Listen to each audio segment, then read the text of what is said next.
Assalamualaikum warahmatullahi wabarakatuh.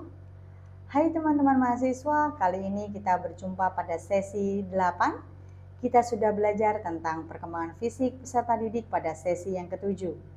Pada sesi yang ke-8 ini kita akan belajar topik baru, yaitu tentang aplikasi teori perkembangan. Materi ini bisa Anda dapatkan dan Anda baca pada buku materi pokok modul 6 mulai halaman 6.3 sampai dengan halaman 6.22. Setelah mengikuti tutorial online pada sesi yang ke-8, Anda diharapkan mampu menjelaskan aplikasi teori-teori perkembangan dalam dunia pendidikan dan menjelaskan isu-isu pendidikan di Indonesia menggunakan teori perkembangan. Dari teori kognitif Piaget tentang bagaimana teori perkembangan kognitif yang dikembangkan, teori ini menekankan bagaimana anak-anak mengembangkan pemahaman mereka tentang dunia melalui interaksi dengan lingkungan mereka.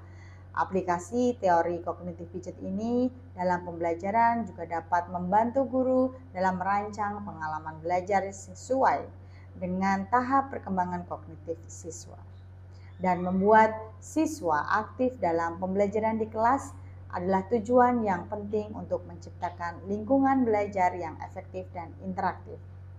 Berikut adalah beberapa tips yang dapat membantu Anda melibatkan peserta didik atau siswa agar lebih aktif dalam proses pembelajaran.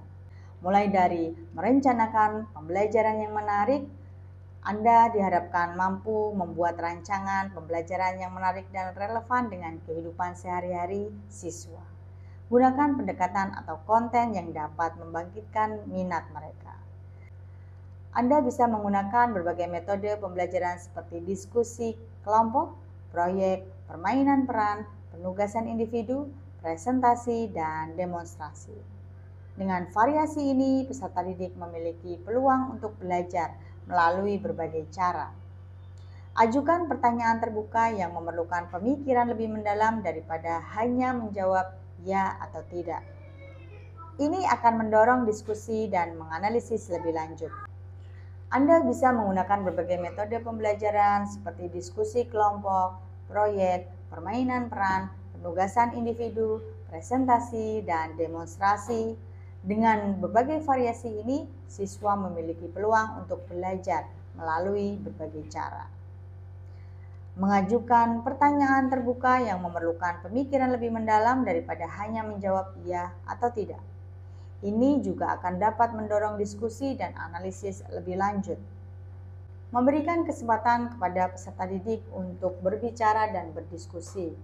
Pertimbangkan menggunakan teknik seperti think, pair, share, di mana siswa memikirkan jawaban secara individu, berdiskusi dalam pasangan, dan kemudian berbagi dengan kelas. Memanfaatkan alat teknologi seperti papan interaktif, voting system, atau platform pembelajaran daring untuk membuat pembelajaran lebih menarik dan partisipatif. Menyediakan pilihan dalam tugas atau proyek sehingga peserta didik dapat mengeksplor topik yang lebih sesuai dengan minat mereka. Ini juga akan mendorong keterlibatan mereka lebih dalam. Kemudian, mengenali minat bakat dan kebutuhan siswa, sesuaikan materi pembelajaran dengan preferensi mereka untuk meningkatkan keterlibatan. Berikan pengakuan kepada siswa atas kontribusi dan usaha mereka dalam pembelajaran. Ini juga dapat berupa pujian di depan kelas atau penghargaan kecil.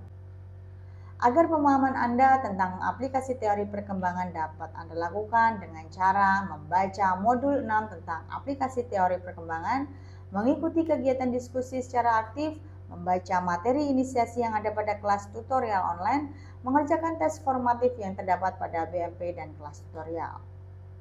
Terima kasih, selamat belajar, dan wassalamualaikum warahmatullahi wabarakatuh.